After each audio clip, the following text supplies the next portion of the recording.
Perrine, avec vous, on fait le tour des 30 juillet. Alors, on commence. D'abord, vous nous emmenez en 1972. Et en Vendée pour un rendez-vous incontournable de l'été, à l'époque, à Saint-Denis-du-Perret. Il y a cet été-là la foire aux bestiaux, la foire à la saucisse, non, la foire aux célibataires. C'est une tradition. La foire aux célibataires. Je ne l'avais pas vu venir, celle-là. Exactement, et attention, c'est du très très lourd. Regardez. Il est beau, mon célibataire. Hude Alexandre, 64 ans. Là-bas, Alain, 26 ans. Dallot Jean-Claude, 30 ans. Il faut pour quand même tous les goûts. Notre doyen est âgé de 64 ans. C'est évident qu'il faut quand même une personne un peu plus jeune quand même. Vous savez, j'espère quand même qu'on verra ce qu'il faut pour lui. Quand je voulais une demoiselle, elle ne voulait pas de moi. Quand il y en avait une qui me voulait, j'en voulais pas. Alors, obligé de rester célibataire, quoi. Et vous en espérez combien cette année?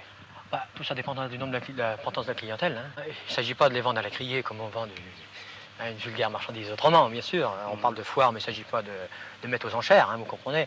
Non, évidemment, c'est l'amour est dans le pré un peu avant l'heure. Alors, l'histoire ne nous dit pas si ces charmants célibataires ont finalement trouvé l'élu de leur cœur ce jour-là. Mystère. Voilà, maintenant ça se fait sur Internet, la foire aux célibataires. Alors, on passe maintenant, aujourd'hui, à l'anniversaire des cornflakes. Alors, c'est pourquoi l'anniversaire? Ils sont sur la table du petit-déj depuis 124 ans, parce que les cornflakes font leur apparition le 30 juillet 1898. Ça se passe dans le Michigan.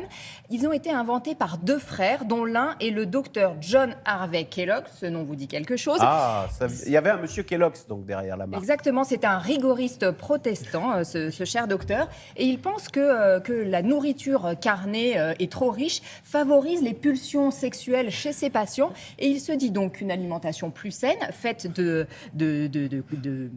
maïs écrasé et grillé, eh bien, va libérer ses patients de tout ça. Voilà, les cornflakes. La médecine a changé. Les céréales contre la masturbation. Voilà, les cornflakes. C'était l'émission des Américains.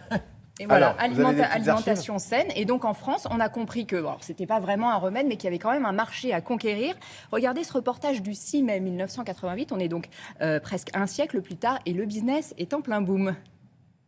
En France, ce marché est jeune, comme l'est sa clientèle, les 6-15 ans. Mais le cornflakes devrait représenter 55% du chiffre d'affaires. C'est un produit porteur. Premièrement, il a une forte valeur ajoutée. Le prix de revient est d'1,25 franc le kilo et un prix de vente de 15 francs le kilo. Deuxièmement, la matière première, le maïs, est sur place. Troisièmement, la consommation augmente chaque année en France de 30%. Le marché du cornflakes ne demande qu'à gonfler. Alors même pour dégonfler les pulsions. Donc, exactement. Alors même si les cornflakes nous promettent de manger du tigre, et le tigre est en toi, c'était le slogan de la publicité quand j'étais petite, et bien en fait quand on mange des cornflakes, on mange surtout évidemment du sucre, des glucides et parfois aussi du sel. Donc il faut y aller mollo avec les cornflakes au chocolat parce que c'est pas super bon pour la santé quand même, n'en déplaise au docteur Kellogg.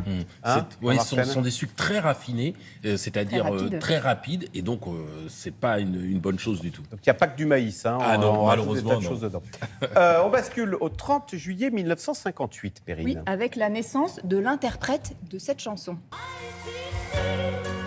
Kate Bush. Kate Bush, bravo Axel, vous en souvenez? C'était Wuthering Heights, on est en 1978. Kate Bush est née donc il y a 64 ans en Angleterre. On se souvient de ses prestations, on va dire un petit peu habitées, comme ici Babouchka, le 31 décembre 1980.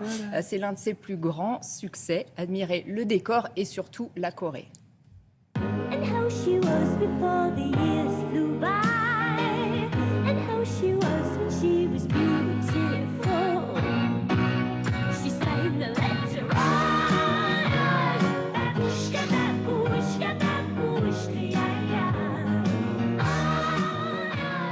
Babouchka, babouchka, Axel est fou, j'adore.